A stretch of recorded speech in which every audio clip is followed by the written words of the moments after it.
Hello बच्चों, let's read this question. Two parallel beams of protons and electrons carrying equal current. यहाँ पे हमें दिया हुआ है they are carrying equal currents at a fixed separation d. The protons and electrons are moving in the opposite direction to each other, and P is a point on the line which is joining the beams at a distance x from any one beam. The magnetic field at point B is given by B.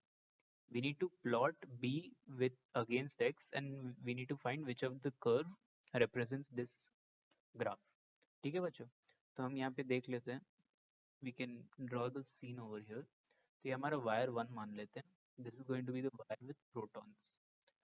So हम wire का नाम P रख देते हैं. This is going to be wire E which will be carrying the electrons. Since they're moving in opposite direction as shown as given over here, let's assume protons are moving upwards and electrons are moving downwards. तो जो हमारा current होता है, the current I is the direction of the movement of positive charges, right? So जो protons जो है हमारा upward movement है, तो in the wire P the current I is going to be in the upward direction. Electrons जो है वो negatively charged होते हैं, so the current I will be the opposite of the movement of electrons. तो इसमें भी हम देख सकते हैं जो current I होगा वो हम again will be opposite upwards in the direction. So since they're carrying equal currents, तो जो हमारा I का वैल्यू होगा the magnitude of I1, इसको I1 ले लेते हैं P वायर को और I2 ले लेते हैं. The magnitude of I1 is going to be equal to the magnitude of I2. ठीक है बच्चों, तो अब हम इसका magnetic field देख लेते हैं. So let's take wire P coming out of the plane. We're watching from the top over here. ठीक है बच्चों, तो हम यहाँ ऊपर से जब इस सीन को देखते हैं, इस सीन को हम ऊपर से देख रहे हैं, so we can see one wire over here. This is going to be the wire P, and one wire over here, wire E, which are coming towards the viewer. तो इसमें जो मैग्नेटिक फील्ड के हम lines draw कर लेते हैं are going to be concentric circles as we already know. जो wire होता है उसका field will be in concentric circles.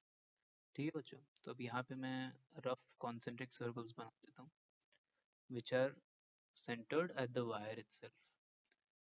Since the current of both the wires is in the same direction, we can assume the magnetic field also to be similarly, the direction of the magnetic field to be similar. तो हम right hand thumb rule जब use करते हैं for outcoming wire, मतलब जो हमारे तरफ आ रहा है उसका करंट, उसका जो फील्ड होता है it's going to be anti clockwise in direction. ठीक है बच्चों, तो ये जो फील्ड है हमारा we can label it this way. तो ये हमारा वायर P का लेबल कर दिया, वायर E का लेबल कर देता हूँ. This is going to be anti clockwise for both of them. So as we can tell at this middle point, जो हमारा magnetic field due to P will be at a distance of d by 2, and from E also it will be at a distance of d by 2.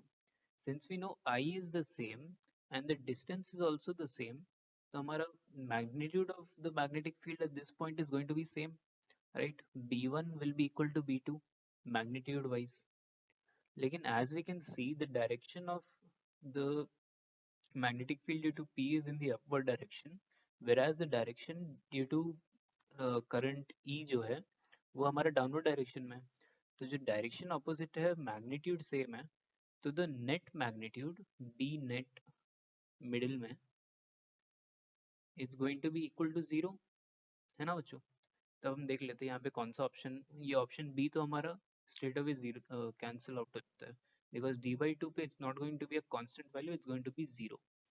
तो यहाँ पे हमारे options जो बचते हैं it's going to be A B and C.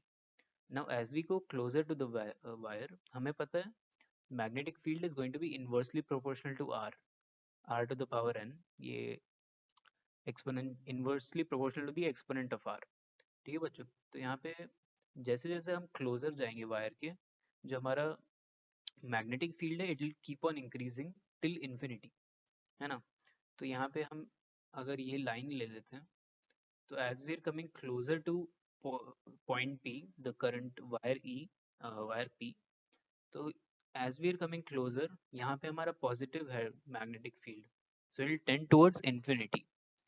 As we are going to d by 2, it will go towards 0, and similarly if you are coming from point E, यहाँ पे since the direction is downward हमारा negative होगा magnetic field, so it will be the exact same but in the opposite direction.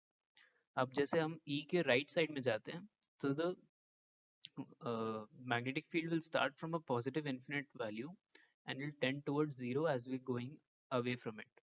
Similarly हम यहाँ P के जो left side में जाते हैं तो भी यही सेम टाइप का सीन आता है but in the opposite direction.